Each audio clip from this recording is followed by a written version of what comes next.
রাজনীতি, এ হচ্ছে রাজার নীতি। রাজনীতির মাঠে যে যত বেশি চাপা মারতে পারবে সে তত বেশি উপরে উঠবে, এ হচ্ছে রাজনীতি। হয়ে যাবে সে ভাই, ভাইয়ের পিছনে ঘোরার মতো লোকের অভাব নাই। আমি যদি হাতে গণি 375 দিন আগে সেই রাজার নীতির রাজারা বাকশক্তি হারিয়ে ফেলেছিল, আজ আবার সেই বাকশক্তি হারিয়ে ফেলেছে সেই রাজার নীতির মানুষগুলো। এটি হচ্ছে বাংলাদেশের রাজনীতি। আমি যদি বাংলাদেশের রাজনীতিটা হিসাব করতে চাই, এক দল আসবে, এক দলের স্বাধীনতাটুকু হারিয়ে ফেলবে, আরেক দল চলে যাবে, সেই দল আবার স্বাধীনতা। সরাসরি বলে ফেলি,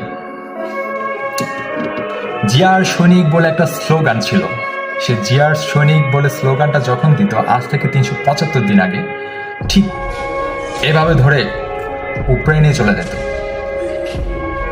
আর যখন নারে তাকবীর আল্লাহু আকবার বলে সে স্লোগানটা দিত, এরা হচ্ছে টেরোরিস্ট, জঙ্গি, সো এদেরকে ধরে ভরে দিতে হবে কোথায়?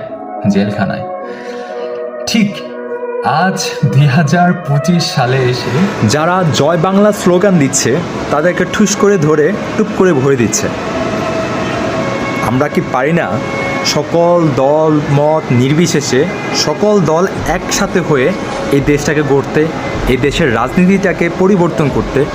আমরা তো চাইলেই পারি। সকল দলের বাক স্বাধীনতা থাকবে, হোক সে জয় বাংলার লোক, হোক সে জিয়ার সৈনিকের লোক, হোক সে নারে তাকবীরের লোক।